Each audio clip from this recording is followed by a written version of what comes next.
Welcome to the second episode of the Rawcast. I'm your host, CDK. Today we are joined in studio with a special guest. He's a fellow super heavyweight bodybuilder. He's got a BsC degree in Biochemistry and Physiology. He's an international online coach and a very good friend of mine. I introduce to you ARMAND NEL.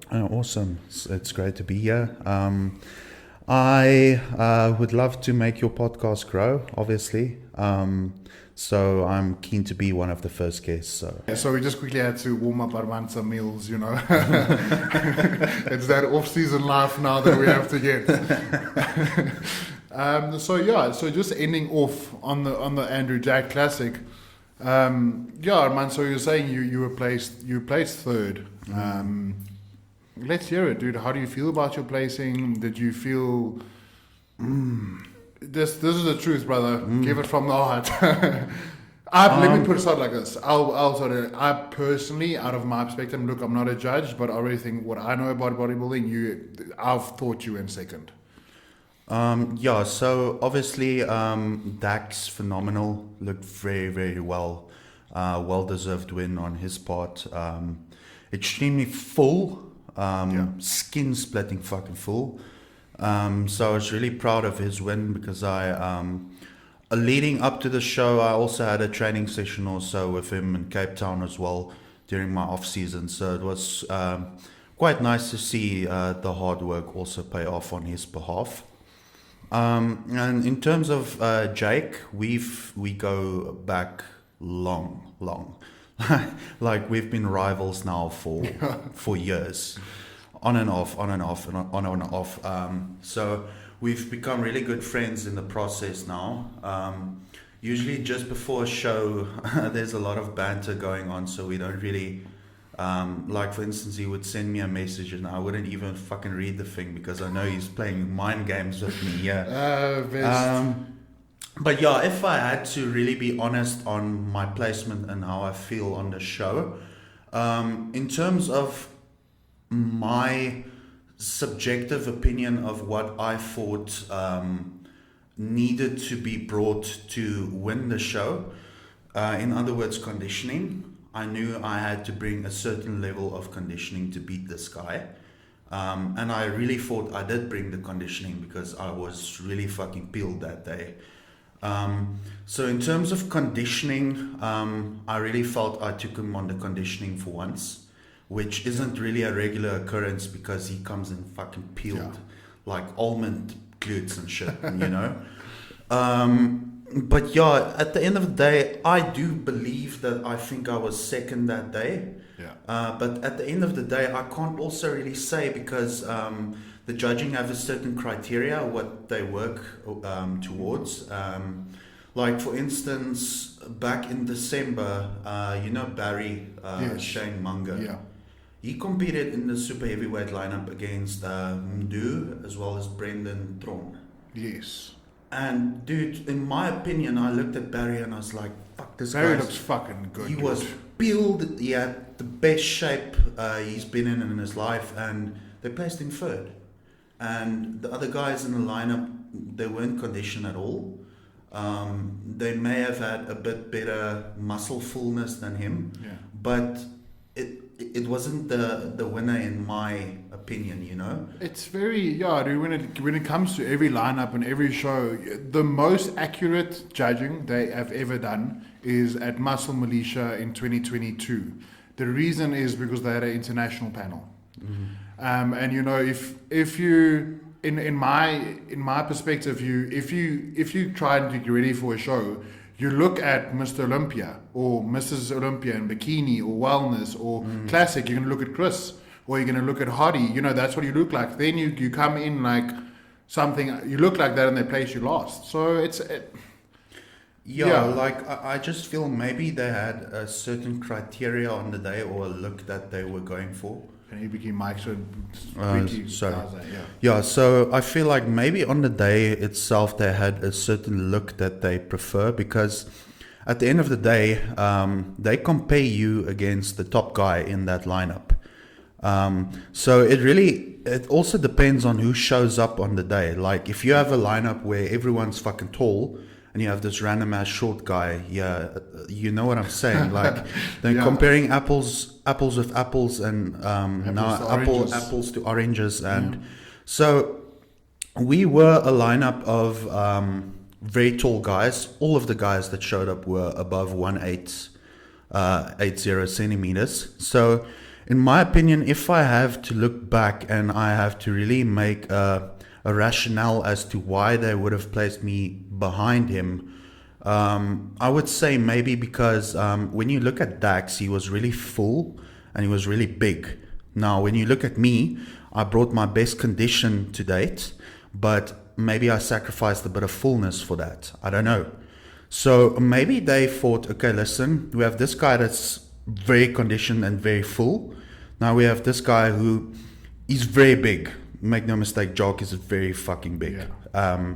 So maybe he didn't bring his best condition. Like his coach said, they brought him in at 80% condition of what they are used to, but to the extent that they wanted him fuller for the show. So in my mind, maybe if you go at the judging criteria and you look, okay, listen, we have this guy that's really good condition, but he's a bit flatter, and we have this guy that's really big, really full, but he's also conditioned.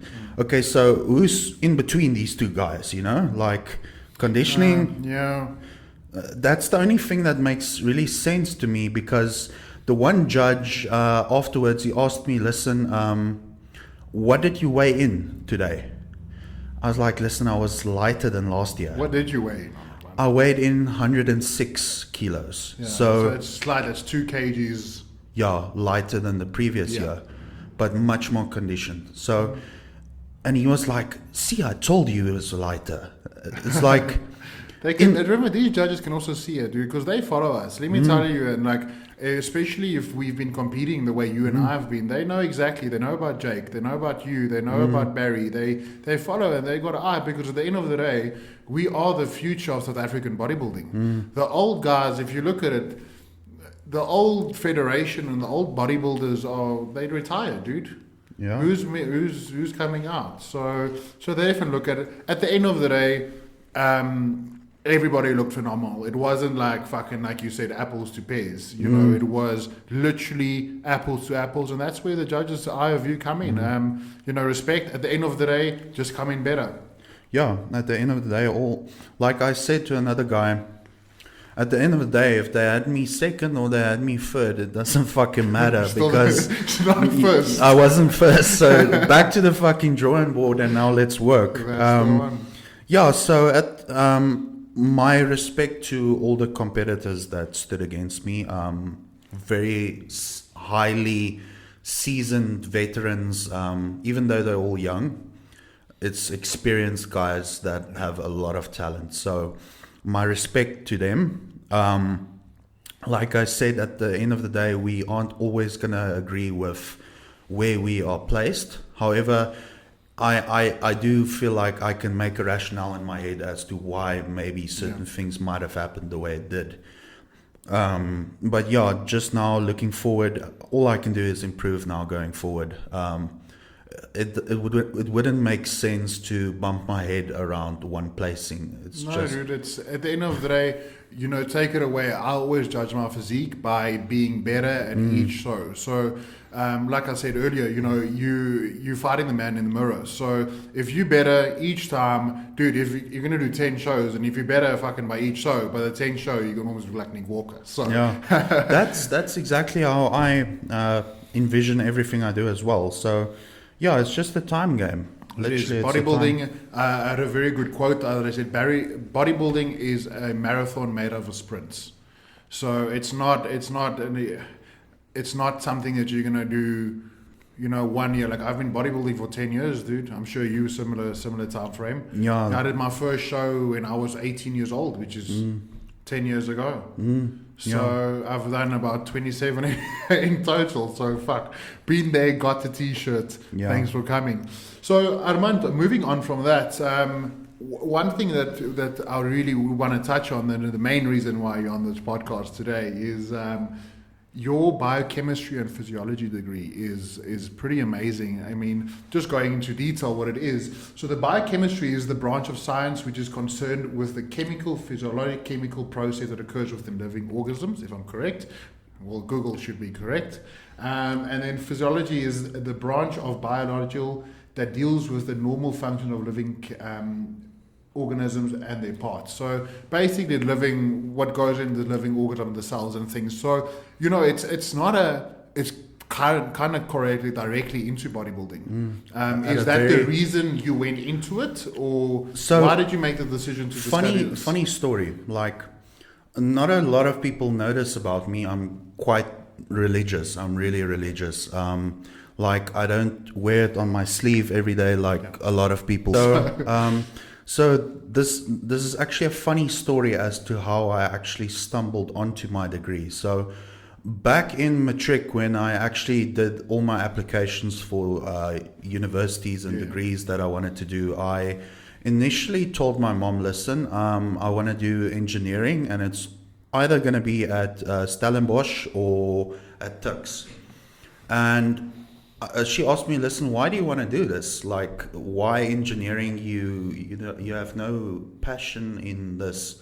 I told her, no, I want to be rich. Like, like I really want to make money. And at that stage in time, being young, I thought to myself, listen, if I have a lot of money, happiness will follow. And as the year progressed, I thought to myself, listen, I don't want to be in an environment every single day where I'm not happy with what I'm doing. So we decided to make me enroll into Tux, but in food science. So I did BsC Food Science in my first year at Tux. So long story short, that was actually the same time frame where there were also a bunch of riots at Tux with the EFF and so on. I'm not sure if you know about this, but my one friend actually got his hand damaged by one of the EFF guys. Fuck these oaks. Yeah. So long story short, I was very miserable at Tux. Wasn't happy. I didn't really feel like I fit in because the people there just, it's not our type of people, Yeah.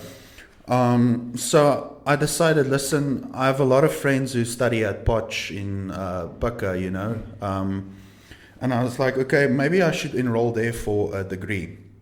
So I enrolled for physiology and psychology, funny enough. Okay, very interesting. So that's, in my mind, I thought, okay, listen, if I don't like it, I can just switch around, because with first year BSc, we all practically do the same, and then you can just switch from one place to another depending on what you like.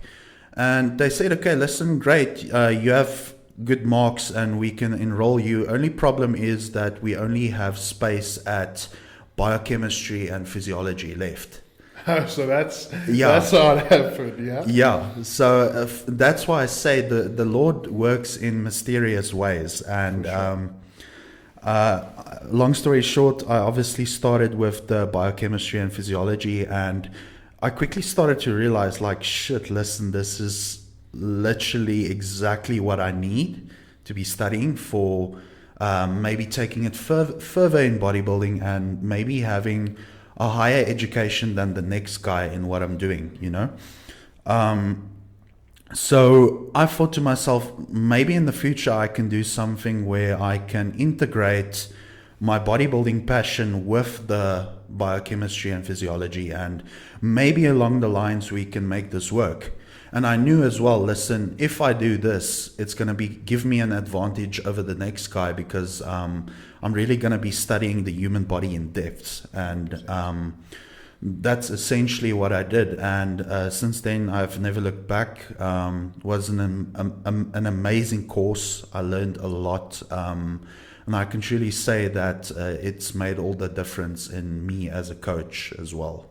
No, and you can definitely see it in the way you approach to clients and things like that. So you're probably the only coach in South Africa that has that type of degree. So you're definitely on the top notch of those ones, Armand. Yeah, no, definitely. What really struck me as very interesting when I did my second year in varsity. So how it works is that in your first year with any BsC degree, it's very broad term. So you start off with simple maths, like calculus and so on, simple biology. Then we had zoology as well, where I had no interest in that whatsoever. Then physics, chemistry, like basic shit that you don't really want to study, but like it's the basis or the foundation of what you need to be doing.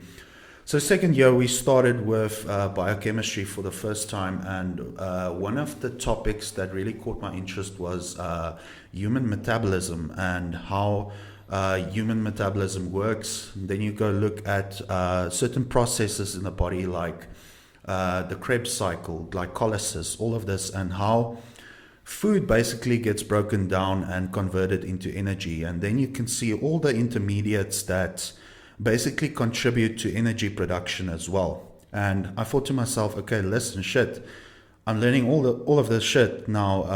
Obviously, the way I know bodybuilding as well, when you get certain drugs, you can integrate that into these metabolic processes, That's exactly where things like supplements come in, like NMN, this new anti-aging drug. It's basically nicotinamide mononucleotide, as an example, which is an intermediate for the production of NAD. Now, NAD is an energy molecule carrier in the body, and as we age and we get older, our body depletes NAD.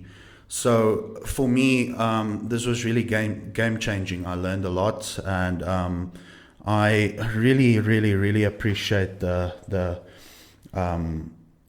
how can I put this, the chance that I got to actually do this. Yeah, and like you said, how it worked and actually how you came across it was quite a blessing in disguise. So that does it. Your knowledge on anabolics and androgens, did it come from the degree, or is it self-taught, or? It's sort of like, that's a difficult one. So obviously you don't learn about anabolics in university. So yeah. But the basis of understanding certain processes and knowing exactly, listen, this process gets catalyzed, as an example, by this enzyme, and this enzyme has this effect on that. Now you can go and see, listen, chemically speaking, if I implement this anabolic into my regimen, okay, maybe it affects this enzyme, and this enzyme gets upregulated or downregulated, and it has an effect on the next thing.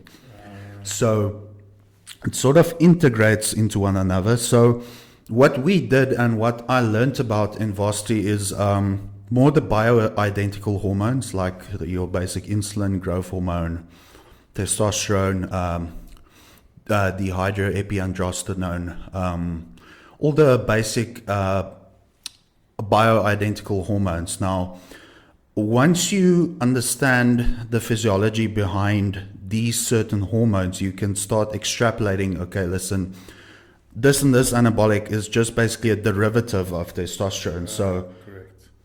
Easy game, Then we can start making informed decisions around certain things. That you can clearly see how it correlates to each other. Look, and I'm not the one that's going to condone steroids behaviors and put out there. But fuck, dude, I love this shit. No. Like, this is the whole reason why I wouldn't say I'm a drug abuser, but this is also the reason why I got into this, because it's not really an egotistical thing for me by any means, or a thing of, listen, I want to look a certain way. It's just the process of implementing a certain chemical thing into my body and having a net result that just blows my mind. Like, I can build myself up into this superhuman type. And at the end of the day, I think that's why we're so attracted to bodybuilding. It's, Arnold Schwarzenegger said, at the end of the day, is carving a statue. speaking about you think, you're taking back to the drawing board. I need to improve on, I know I have to improve on my legs. You're going to work on that, and that's how you get back. And if you can actually implement, androgens and androgenic steroids to it, it just fits the puzzle so much better. And we're not here to talk about the side effects of steroids. If you are taking steroids, you should know the side effects of it. But rather we will get into, how to utilize each compound to the best of its abilities. Yeah, and what really prickles my interest as well is the fact that you can basically genetically modify a person that might not have the best genetics, but you can take him from point A to point B and take him beyond his genetics with certain drugs where it wouldn't have been possible in the past, where we didn't have that knowledge. 100%. Your genetic makeup is crazy. Obviously, it lies. You're still limited by it, yeah. But you are still. But what you can do is quite phenomenal. So yeah, dude. Let's get into this.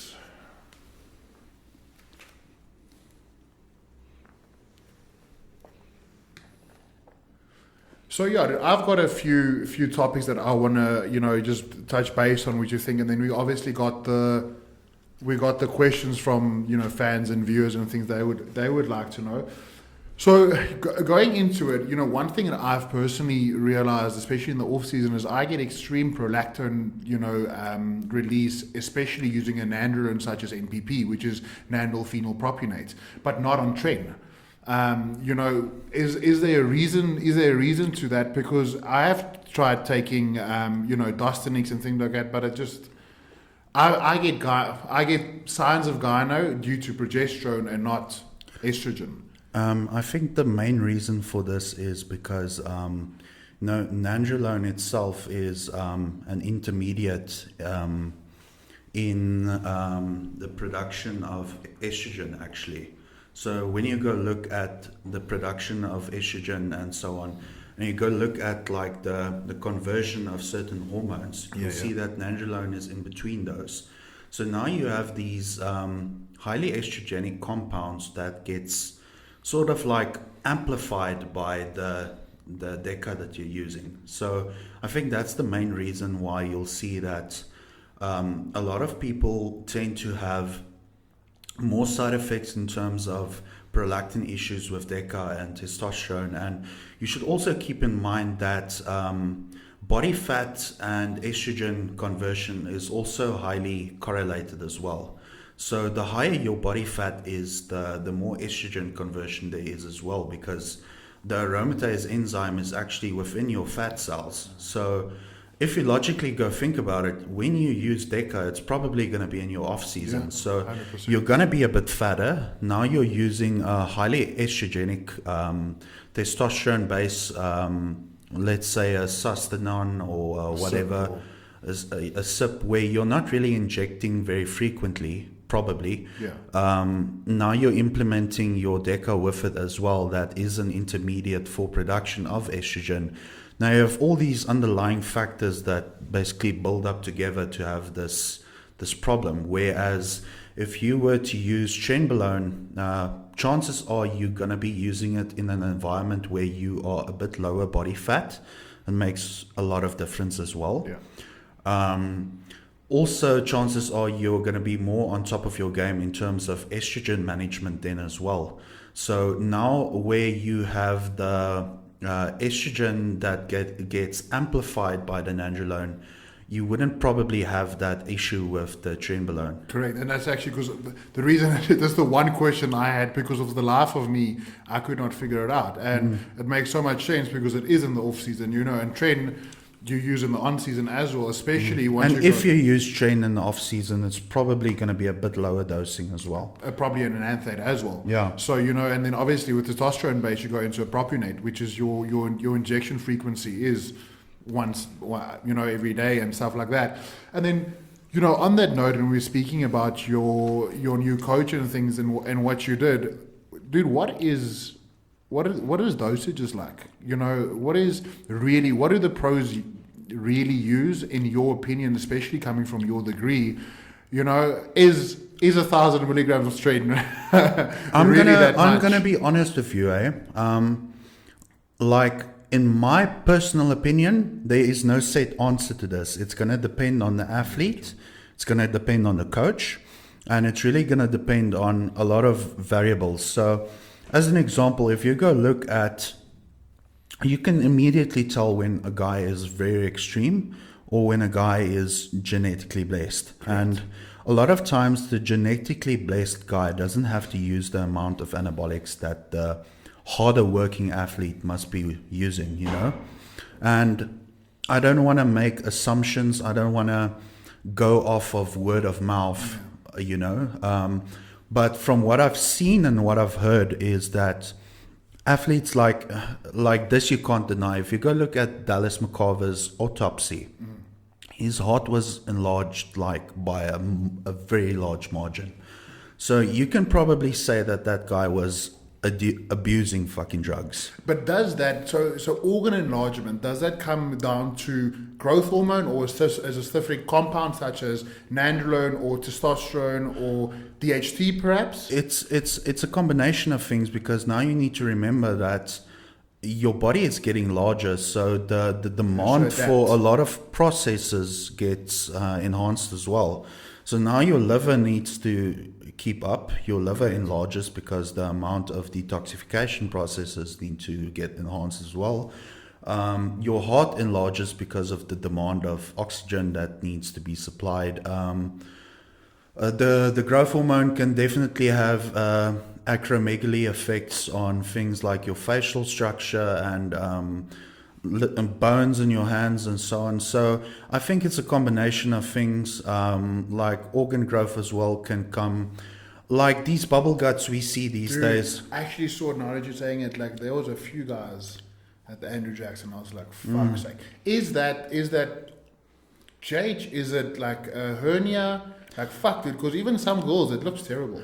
So from everything that I've researched and everything from what I've heard from highly intelligent people, it's a combination of things yet again. However, it does come down to visceral fat buildup as well. So now if you think about it, organ fat that builds up around these tissues. Now, the problem is that when these athletes start transitioning from an off season to an on season, you can think to yourself, you have a 300-pound bodybuilder. Yeah. He still needs to eat X amount of food to keep the amount of muscle that he needs. So there's no real chance for that fat that accumulated around these certain organs to really dissipate. So, for instance, now if you had a person that has non-alcoholic fatty liver disease, so that's the buildup of fat around your liver, the first thing they would tell you for a person in that predicament is that, listen, maybe start fasting, because once your body doesn't have food sources readily available, it's going to take the fat from the liver, and that's going to be used as an energy source, and that's how you get the fat off the liver. Now, you have these extremely large bodybuilders, they still need to eat X amount of food to actually keep that size. Where's the chance for that fat to come off? It just doesn't happen. Because that was quite a big thing. Like, I think it was just in Full Heath's era still, you know. And I remember when Arnold Schwarzenegger came out and he said, what is going on with the sports? And that type of, I wouldn't say body parts, but like was getting rewarded. I do kind of agree with him. But, you know, if Heath didn't say anything, can you imagine where we would be? Because it did slim down to, you know, the likes of like Derek and Andrew Jack. You know, that's more of the look they're going for. But they were, each thing, the bubble guts were just getting worse and worse, and they were just rewarding it. So it's quite a thing. And the thing that what you're saying on that is, it actually, people, you know, pulled back, and they were actually able to, you know, I wouldn't say reverse it, but look more internally into that. A major thing that people started implementing as well is just training vacuums, because you have this muscle in your diaphragm that basically controls abdominal control, if that makes sense. Correct. So the stronger you can get that muscle, the more abdominal control you have over that midsection. So even though the person might seem to have a bubble gut, if the control of the midsection is good enough, you won't really notice it. So if you go see or look at Nick Walker as an example, when he stands relaxed, they've caught him many times off guard where he still has a bubble gut. But on stage, when he rocks up on stage, you will never say it. It's because his abdominal control is so good now. So... And most of these shots, normally they do get these things where it's in a transition. So from like a side tricep to a side chest, obviously you breathe out to get that vacuum, and then that's where it happens. So I'm very glad that that is something they are starting to penalize. It's not really aesthetics pleasing, even if you are a 300-400 pound bodybuilder. So yeah, dude, coming back to it of AI use, so, anti-estrogens and things, How do you personally implement it? And the big thing that we got asked in one of our questions is, what is the difference between, your Arimidex, your Nolvadex, and your Clomid?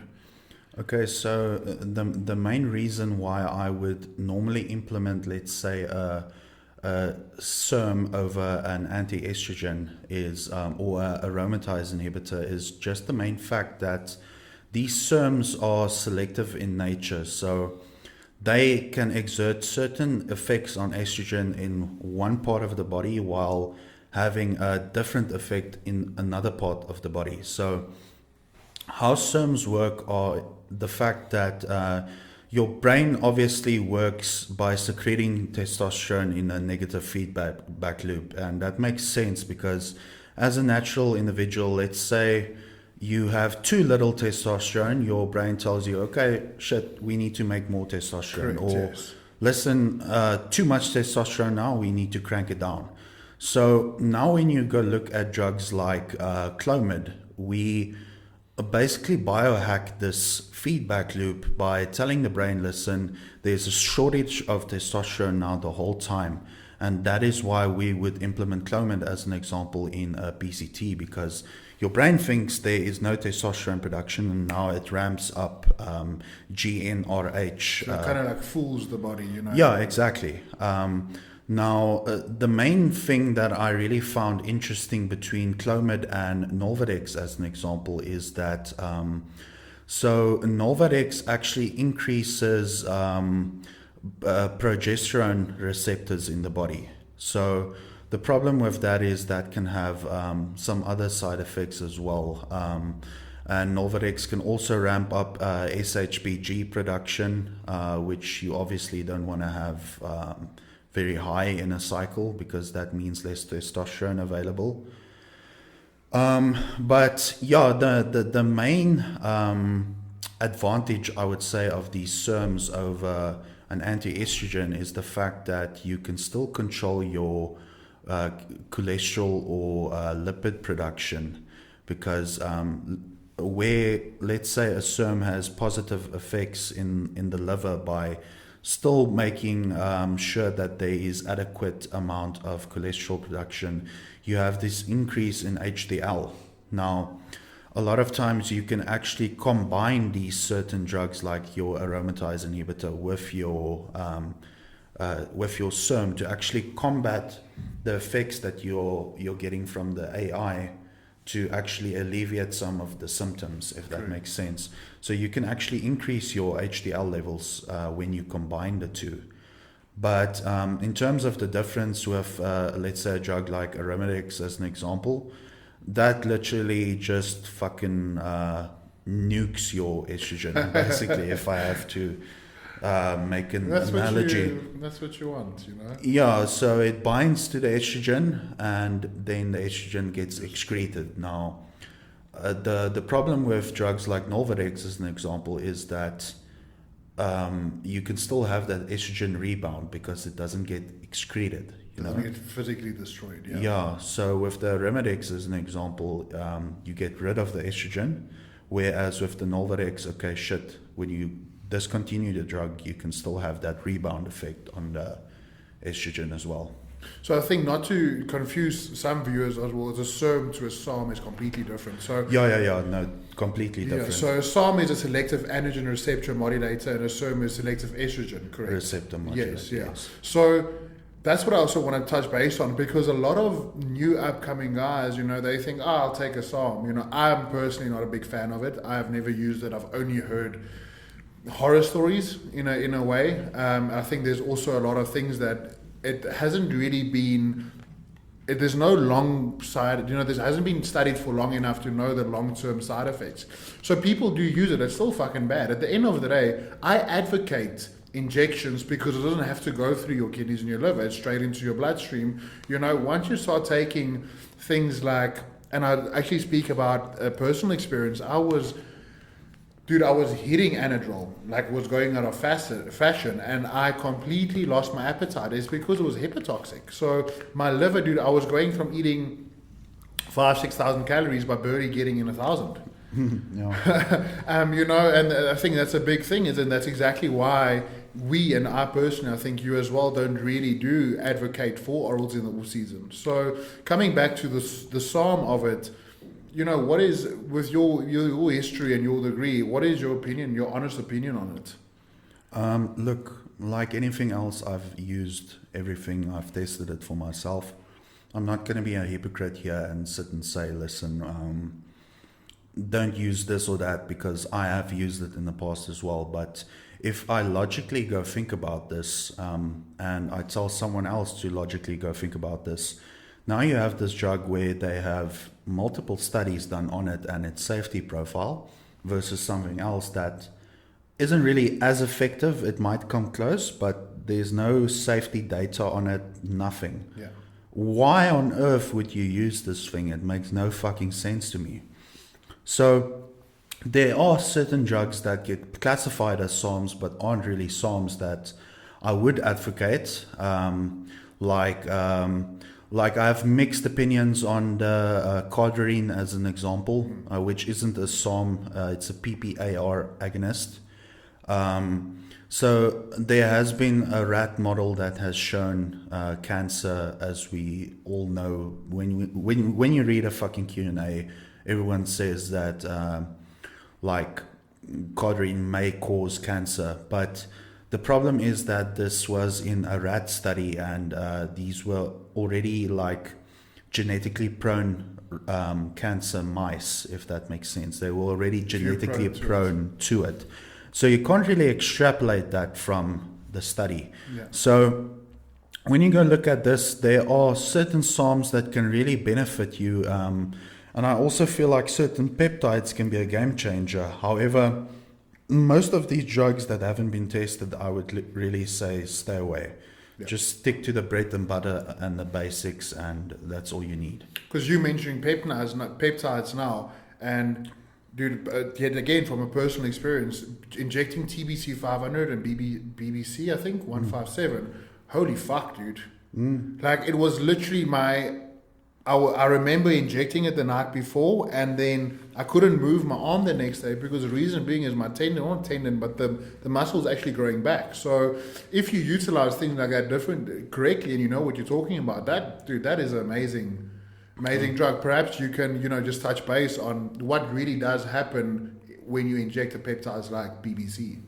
What do you want me to discuss? So basically, the certain peptide, or do you want to broadly? So perfect. Let's use it, as an example.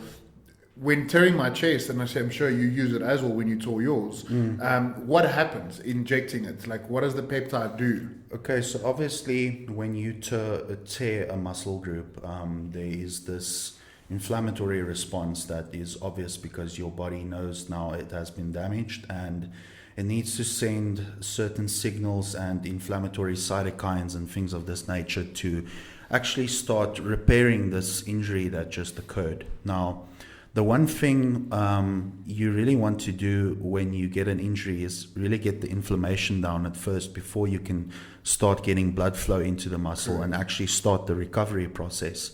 Now, with drugs like BsC 157 and TB 500, their main mechanisms are actually to alleviate inflammation as well, because the inflammation process, even though it may help the recovery to an extent, too much inflammation is also not good. So you can actually ramp up your recovery process by implementing drugs that alleviate some of this inflammation. And now what these drugs also tend to do is that they speed up angiogenesis, if I am pronouncing that correctly. So new blood vessels that occur that can speed up the blood flow to these certain injured body parts.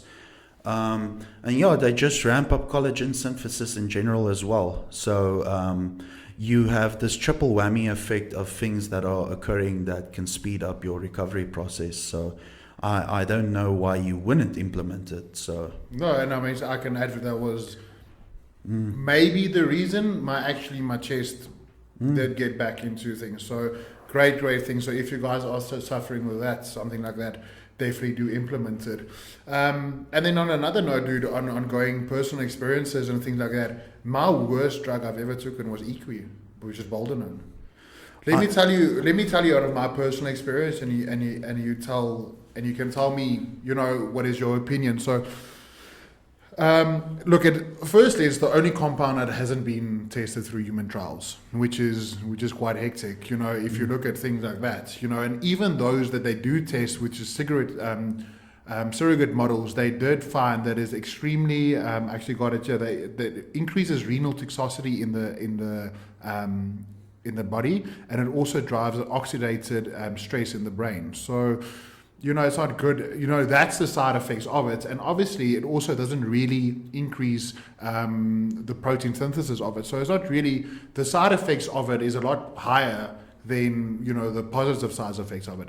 But the thing that I experienced the most on it, and I want to get your opinion on it, is my anxiety skyrocketed, dude. Yeah, that's quite true.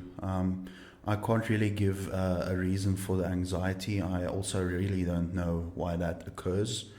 I know in terms of Deca and Nandrolones, the side effects in terms of anxiety you may get might also be progesterone related, but in terms of anxiety with equipoise, maybe it can be estrogen related side effect as well. Because having all these hormones in balance as well is extremely important for your well-being as well. Correct. Because all of these hormones and neurotransmitters are intercorrelated. If you go look at it, like estrogen and serotonin as an example are correlated as well. So now a lot of people don't know this, but like EQ actually nukes your estrogen as well.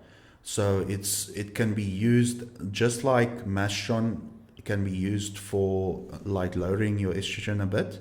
So what EQ can do is it can lower your estradiol while increasing your estrone. Now you have 3 different types of estrogen. The one isn't really the one occurs in pregnant women, so it's not applicable to our situation. However, like when you go look at estrone, like the estrone can still be converted into estradiol, but the conversion rate is very slow. Now, they have the speculation that when you use equipoise, it actually increases estrone, but because the rate of which estrone gets converted into estradiol is so slow, it can actually have a lowering effect on your overall estrogen as well. So that's why you'll see that EQ can normally be used in a cutting scenario as well as a bulking scenario. It's not really something that is limited to only using it during a cut or a bulk. It's a very universal drug, and that's why you can get away with doing that. But in terms of personal experience, and you asking me what my worst drug is and probably what my best drug is, I'm going to highly disagree with you on this one.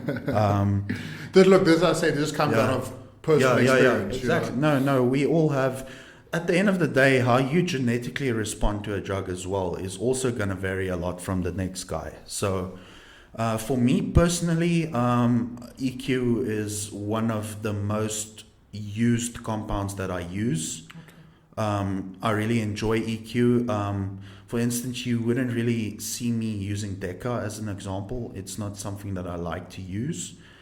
EQ I really enjoy using because it's a cleaner drug. Now you might have possible side effects like your red blood cell production that goes up, Which can be a good thing yeah. to an extent as well. yeah, which drives up performance as well Exactly. indirectly. However, you can do your blood dump, and that takes care of things as well. So, like you mentioned now with the studies done on EQ, I did go delve a bit deeper and also listen to smarter people than myself to listen to what they have to say about the use of equipoise. Now, the only human study that has been done on EQ and comparing it to other drugs, like they had this study where they compared equipoise in combination with testosterone, and I think it was primobolan. I'm not sure, I can't remember, but they compared this to a stack of Dynabol, nandrolone, and testosterone, and then a third group was the control group. Now, you always in a study environment, they always have a control group to see what the baseline is of that certain study. Like, if you can see something went wrong with the study, that something might have happened that shouldn't have happened, you can see that something might be wrong in the study when looking at the control group. So that just eliminates a margin of error by having a group like this. But not the point. So it's very well documented that androgens in general aren't very healthy for kidney health. So with that being said, testosterone isn't very healthy for kidney health. And when you go look at life expectancy between males and females, you can actually see that the life expectancy of females are quite higher than for males. And one of the reasons for this is actually that estrogen has an extremely high protective benefits in various tissues within the body. Now, if you go think about it, now they had the study where they compared testosterone, nandrolone, as well as Dynabol, as an example, now to testosterone, EQ, and another drug. I can't remember. Like I said, it might be Primo. Now you have this one stack that's actually increasing estrogen, which might have neural protective properties. So the estrogen can actually take side effects away in terms of oxidative stress as well. So the estrogen can lower oxidative stress because it has antioxidant properties as well. And also now, when you go look at it, like I explained to you with the equipoise, it acts as a natural aromatase inhibitor. So now you have that effect of estrogen actually balancing out some of these side effects. Now with the EQ, that the estrogen is being nuked, there's none of this protective benefit, you know. And also between these two groups with this human study, what was quite interesting was that, yes, they did go look at the side effects between EQ and, let's say, now the other stack. But what was quite interesting as well, which doesn't make sense to me, is that the group that had equipoise in also ate more protein during the study, which will obviously contribute to a higher creatinine level as well, when you go look at their bloods. And also, except for the higher protein intake, they also had a higher body mass index as well, meaning that it was larger individuals as well. So now when you go look at it, now you don't have this estrogen protective benefits. You have a group where people are eating more protein and they are larger as well. So obviously there is going to be quite a difference in kidney damage, or how can I put this, the effects that it has on the kidney in general, where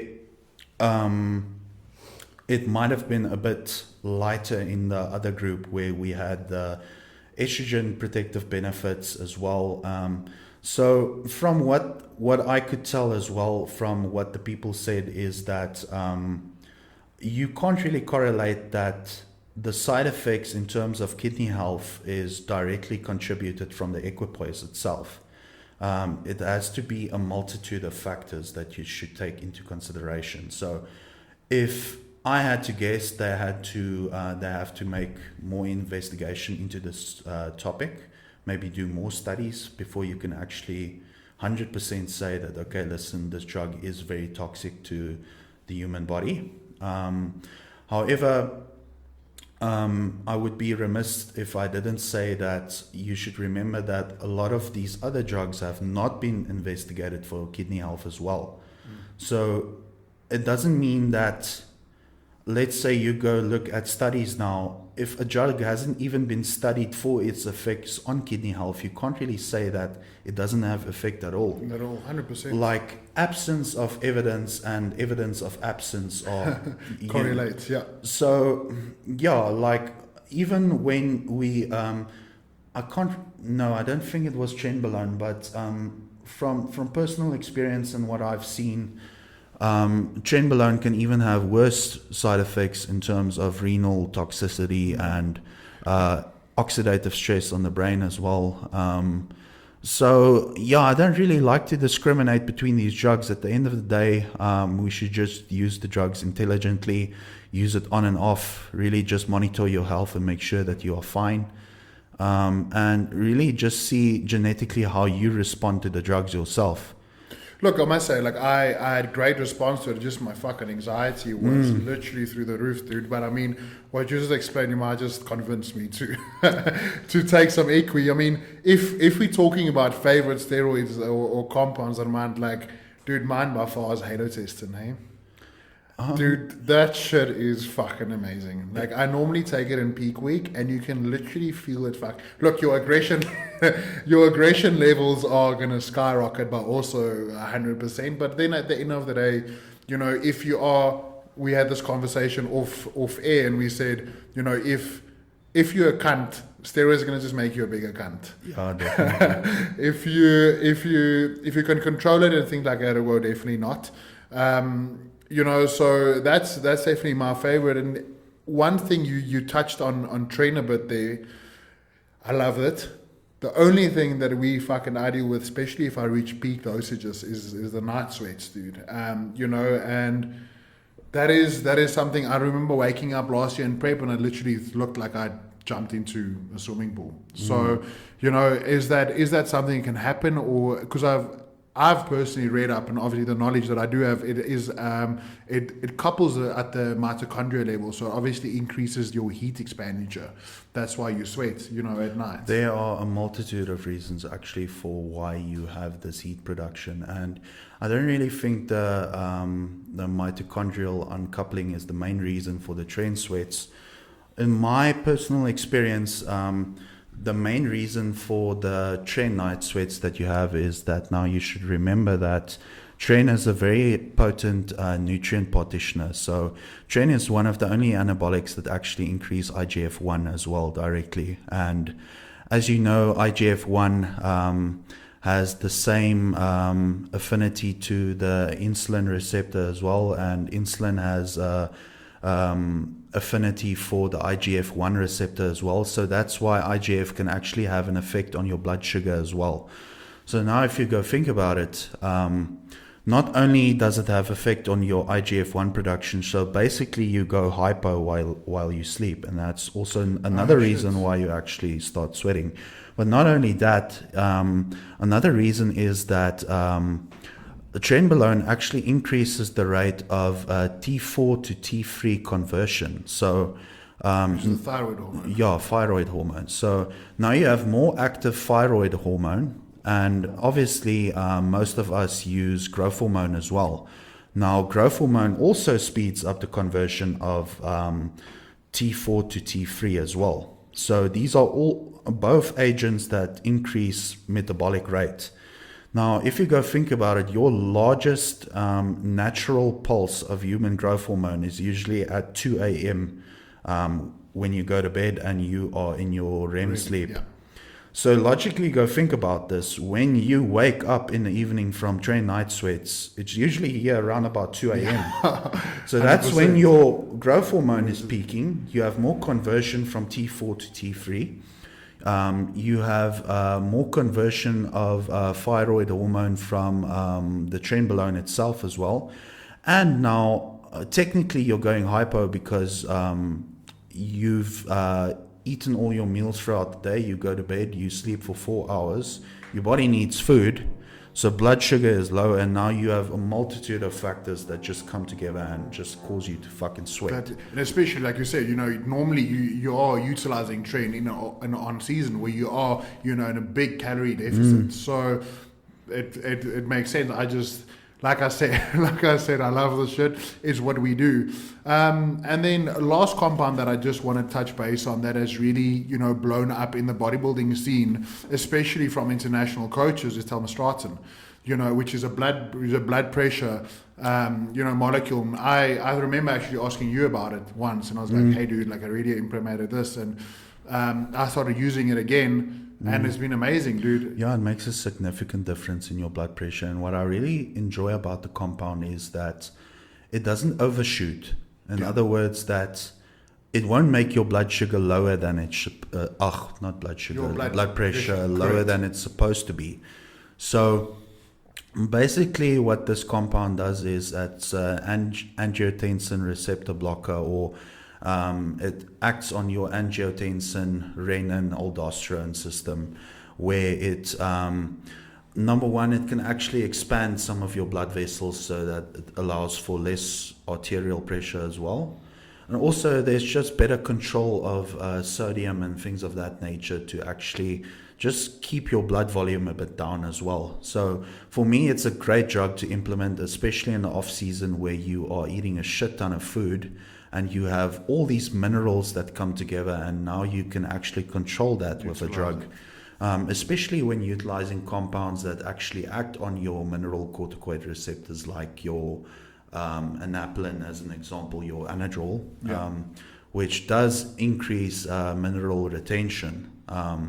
So it's a great add-on for health benefits, in my opinion. I use 80 milligrams a day, which is quite a hefty dose. But yeah, since started implementing it, I've never looked back. Yeah, no, dude. And I actually went through a medical aid check the other day, and my blood pressure was quite high, and I implemented it for about I think it was just under 4 weeks. We did a test again, and I'm on a great thing. So that is definitely a thing on that thing. And then Armand, we've been on for quite some time. You and I think we can talk for quite a while as well. But I want to personally thank you for coming on and sharing your knowledge, to the viewers. That will give them a bigger grasp on, what really is out there and what to use directly. Like we said, if you're going to use this thing, you're going to get the side effects. You're willing to do it. Just utilize each compound to the best of the knowledge and do your research. Don't just fucking tell what hippie says in the gym. I mean, I made that mistake, and unfortunately, that's how we all learn. Yeah, we've all made that mistake. Unfortunately, that's the thing. Come to. I'm quite clued up, but I don't have obviously the experience and the knowledge and degree that Armand has. Ask. He's more than welcome to help. I'm more than welcome to help. So on that note, Armand, thank you so much for being on the Rawcast today. Really, really do appreciate it. I really enjoyed it thoroughly. Thank you so much for having me. Thank you so much, Armand. Cheers. Sweet, buddy. That was awesome.